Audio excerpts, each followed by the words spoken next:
What's going on, everybody? Curtis Wilkerson here with Inside Arkansas on the Pot at the Palace, coming to you for your post-game report card, walking around the concourse here at the American Airlines Center after Arkansas 72-67 loss to Baylor in a game that was exciting. It was a lot of fun and had its share of ups and downs and things that you might be frustrated about in the losing effort for the Razorbacks, but also a lot of things to be encouraged by.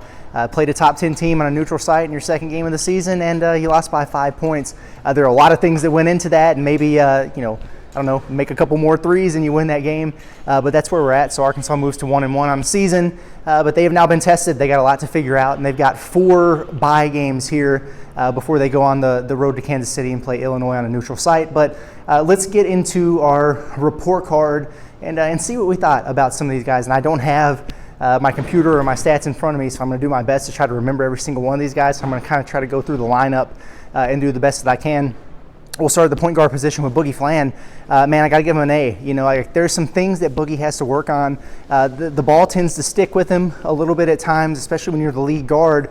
You got to get things moving, reversals, side to sides, decision making from that standpoint. But this is also the first time that he's seen a zone defense like that. He's playing a top 10 team, a Big 12 team, and he's a true freshman there. So there's going to be a learning curve from that standpoint. I thought that Cal made a really good adjustment by having him pass and move, just cut and move through the zone. It was making Baylor work, get into their rotations, pass guys off a little bit, and I thought it helped to help Arkansas get a little bit more flow in the second half of the game offensively. But he was great.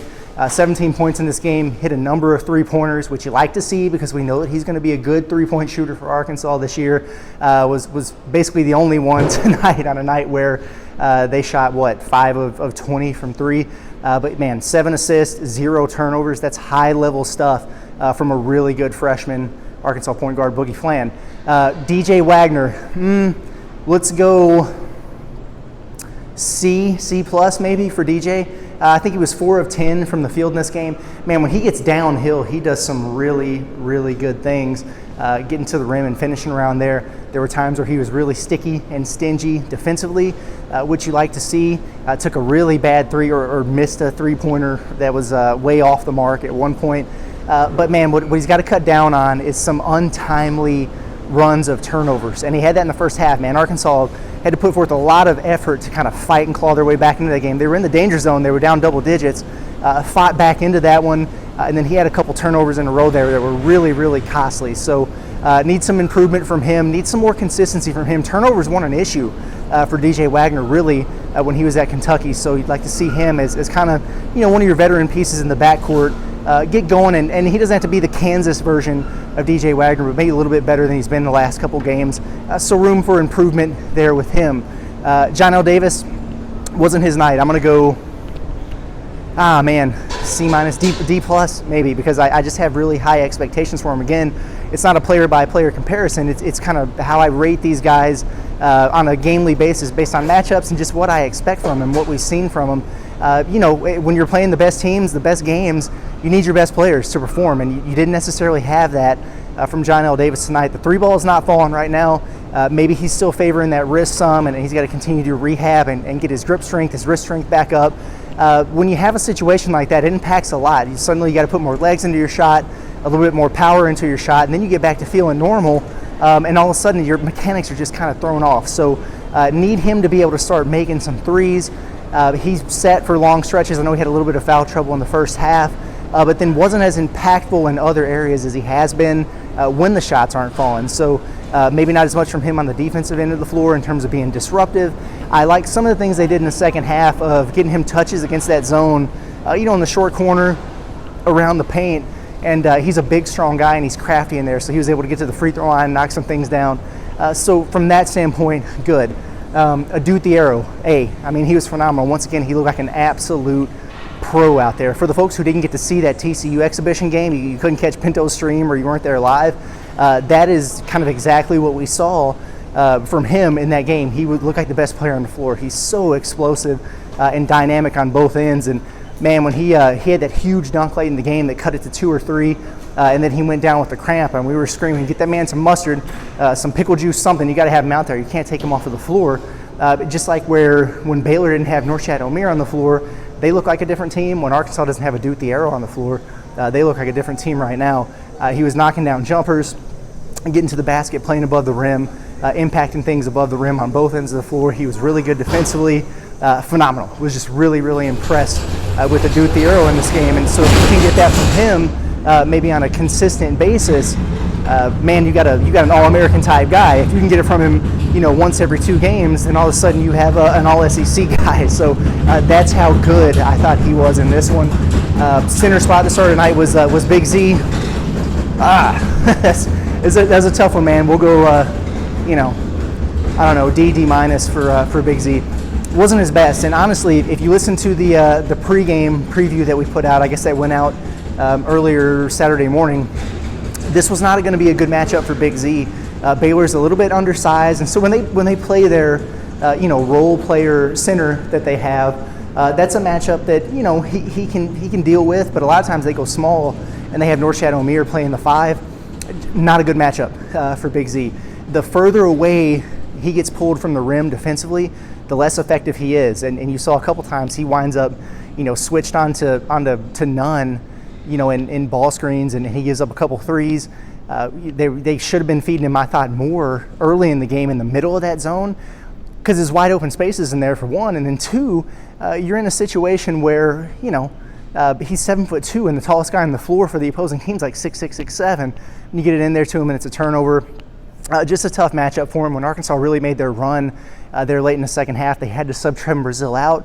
They went to Big Z, and then immediately it's a situation where Baylor extends their lead back out. So don't think he played terribly. I just don't think it was a good matchup for him. Sometimes you're going to run into that, which is why they need to continue to get healthy in the front court, which brings me to Jonas Adu. I guess we could go there next. Man, he's just not healthy yet, and it's unfortunate because you really, really need him. And he wound up playing, I think, 9 minutes in this game. You didn't get too much out of him. You could tell that he's not 100% when they threw that lob up there to him, and he couldn't even get up and meet it at the rim. I mean, that's when he absolutely hammers, when he's even, 75, 80% of his normal self. So not too much to evaluate there other than he's just not ready quite yet, and he's just kind of to play his way into, better shape and more minutes, and hopefully that's something he can do in some of these games, the stretch that you have at home coming up here. I'm just going to continue to give him a C, just average, because we don't have a barometer for him yet, just because we haven't seen it. The more comfortable he gets, maybe the more we'll be able to evaluate what he's got going on there. Trevin Brazile, I'm going to give him, how about a C+? I mean, again, North Shadow Amir is not a good matchup for him either. Where does Trevin Brazile struggle? It's with physicality, and then you're in a situation where you're playing one of the most physical defenders and physical post presences in the country in North Shadow Amir. There were times where Amir was able to get in his body and really kind of bully him around in there. That's kind of what's going to happen at times. So I can't fault him for that. It's a tough matchup, but I thought he actually held his own in there at times. He played aggressive. Made some plays. He was impacting some things on the defensive end of the floor. I do wish he would get a little bit more aggressive offensively, looking for his shot. I like the way he's kind of crashing the glass a little bit. He had a nice tip in, but he's really hesitating to shoot that 3 and look for his offense. I understand his role's a little bit different this year than maybe what you've seen in the past couple years under Musselman, when he was kind of a centerpiece of what was going on. But would like to see him, get going with a little bit more aggressiveness in there. Some of the things he's doing scream attack dog to me, but in other ways it feels like he's being a little bit more conservative than maybe he has to. Who else do we have? Oh, Carter Knox and Billy Richmond. Billy Richmond, man, I'm going to give him a A. I mean, for what you're getting out of him, he's really starting to emerge as a guy who I think can help this team. He's so impactful defensively. His energy and just, his toughness, his athleticism is exactly what Arkansas needs, and I think that's why we're starting to see him play more and more, and he's continuing to get confidence. Was really, really happy with that play where he's made a bad pass, bad turnover. A lot of guys would just kind of sink their head into their shoulders, maybe look over to the bench and wonder if coach is getting ready to take him out. Well, he didn't do that. He sprinted his butt back and he wound up blocking the shot and making a defensive play. I thought he did a lot of really good things on both ends of the floor, and Arkansas was honestly a better team with Billy Richmond on the floor tonight than they were with even Nelly Davis out there on the floor, and that's a good omen for a guy who can I think carve out a really nice role.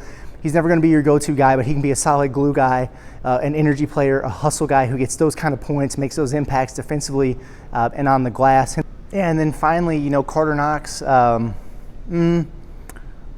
C-. It's kind of hard because he didn't play too much in this game. Came off the bench. He had a short leash. It seemed like came out early. I think maybe it was a defensive issue or breakdown that got him there. Never really felt like he was in there long enough to get into a flow or get into the rhythm of the game, but there's got to be a reason for that. I think part of it is Billy Richmond starting to emerge. Well, his minutes have to come from somewhere, and maybe some of them are coming from Carter right now. But man, he's just such a talented offensive player, and he has spurts where he really looks like he's trusting his game offensively, kind of like you saw at Overtime Elite, and he can really be a dude who can create a lot of offense for you. And there's other times where he looks a little bit unsure and maybe not as confident in his game as maybe he should be. So we'll go with that for now, and I would like to see more from him because he has to be a weapon for Arkansas this season. And he's certainly talented enough, but just another guy, a true freshman, a couple games into the season, playing against a top 10 opponent, still looking to find his way. So not a lot of big picture concern there, but just something to keep an eye on maybe moving forward. So I think we went through all 9 guys, and that's going to wrap us up. I got to get out of here. They're looking like they're getting ready to either lock me in here or pick me up and throw me out. So appreciate everybody for tuning in as always. Make sure you get subscribed to the Inside Arkansas YouTube page. Keep up with everything we got going on. Appreciate all the support and everybody who's come and said hi to us. Dapped us up while we've been down here. It's been a lot of fun. We got a lot more to come. So for Curtis Wilkerson with Inside Arkansas on the Pot to Palace, we'll see you guys soon. Appreciate you.